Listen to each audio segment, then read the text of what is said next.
Boys and their toys. I don't quite get the appeal of shipping containers, but Noel's wanted one for ages, so he was so excited when this arrived today. We will need extra storage because the house will need to be cleared completely, of course, but I think Noel has plans for it as a kind of extension to his man cave, i.e. garage. So that, I think, was his ulterior motive for getting one.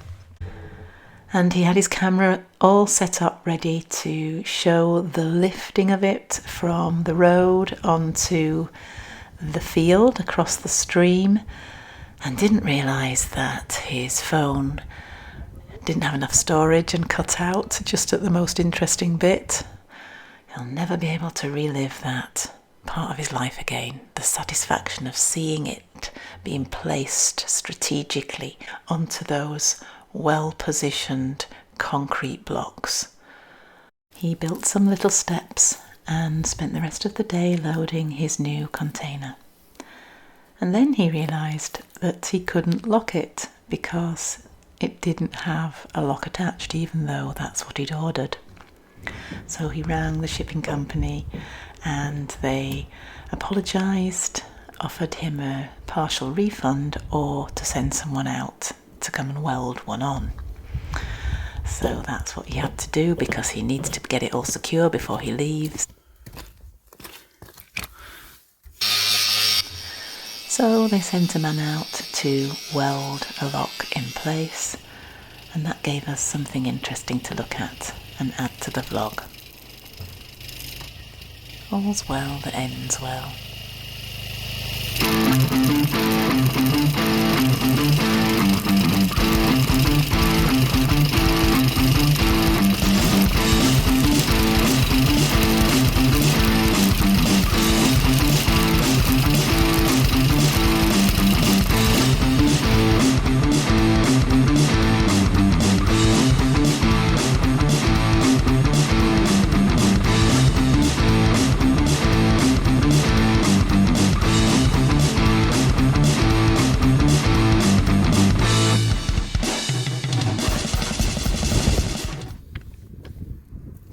The other thing that Noel's been doing is trying to get a dent out of the car door. Somebody reversed into him at a petrol station a few weeks back in the UK. They thought that they might be able to repair it at first, then realised it's an older car, and to be honest, it would cost more to repair it than the car's worth, so they offered him a payout. He could take 2,800, I think it was, or he could buy the car back off them for 800 and just take a payment of 2,000. Well, who wouldn't say yes to that? You know, that's a quarter of a septic tank. So, of course, that's what we did. And it means that he's driving around in a car with a big dent in the side. That doesn't matter. But what did happen was the door buckled a little bit. So we thought it was okay at first, but he has noticed since being in Ireland that it's letting water in. It drips a little bit and the seat has started to feel wet when he's gone in it. So I think he used a bit of brute force today to bend the door itself back into shape, and his attempts to get rid of that dent have failed. I think it's because it must have been a tow bar that caused that crease. Anyhow, not to worry, we've got £2,000. Cash is king. Anyhow, all of this is trivia and pales into insignificance compared to what's coming next. And a bit of bad news about this side of the house. Just coming up, we were originally told that our boundary was where those trees were. There's a fence there that runs down the side. They came with a GPS tracker and realised the boundary is actually here.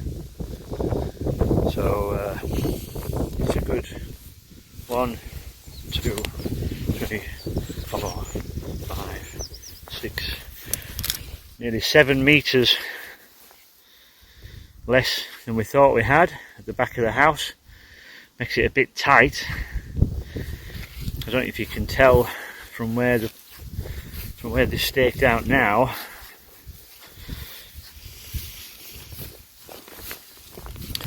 the stakes are here, the corner of the house is there.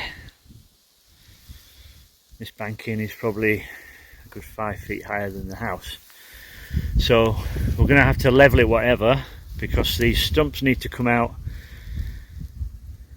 because the roots will just be a nightmare underneath. So that needs to be resolved. Hopefully we can do. We're going to try and speak to someone in the next couple of days. Hopefully we can get our boundary moved back to where we thought it was, either by beg buying or stealing a bit of land off somebody else. So yes, that was the fence that originally existed. Obviously some of the trees we've chopped weren't officially on our side of the land, but that's not really the problem. The problem is fitting the extension in to the existing boundaries that we have.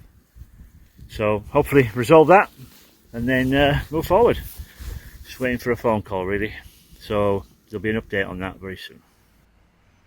Noel went to see Michael, our structural engineer, who suggested Noel go and ask our solicitor for the original folio on the deeds. And thankfully, our solicitor's office is in the same town. So Noel just walked over and managed to get hold of the folio, took it back to Michael, and they were able to ascertain that the GPS tracker is sometimes inaccurate. The folio showed that the boundary line is in fact where we thought it was originally and where it's staked out in the ground. So we won't actually be trespassing after all onto someone else's land when we come to lay the drains. Thankfully, crisis averted. Phew. I'll just show you what happens when we walk down over this field. This is where we've been digging over this last week or so. You'll see that the ground, the further you get down, becomes more.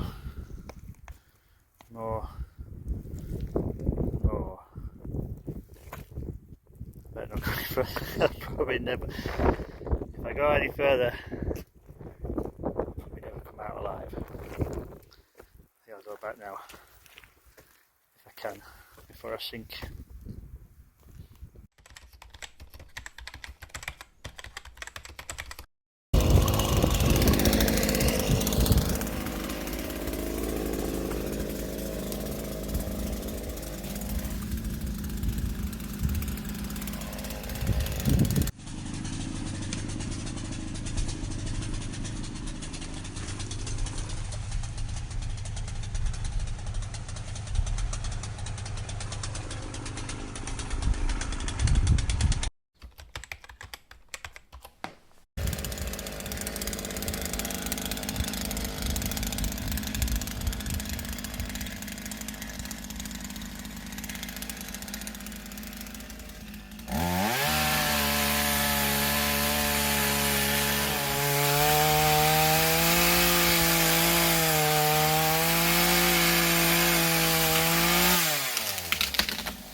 I'll leave you with some images of lovely Listowel.